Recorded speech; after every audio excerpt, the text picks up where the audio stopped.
گفتی نماز مفهوم قایدی، گفتی روزه به گرفته، گفتی کار کو کرده، گفتی کج نرو نرفته، گفتی راست برو سر راست رفته.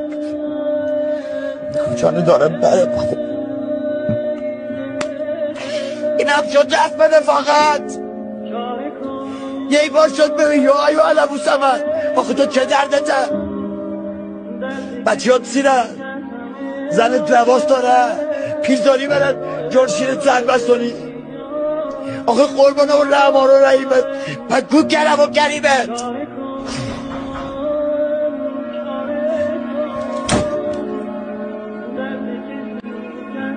استغفر خدایا تو من غلط کرده. اول یا اول فرض به داده بس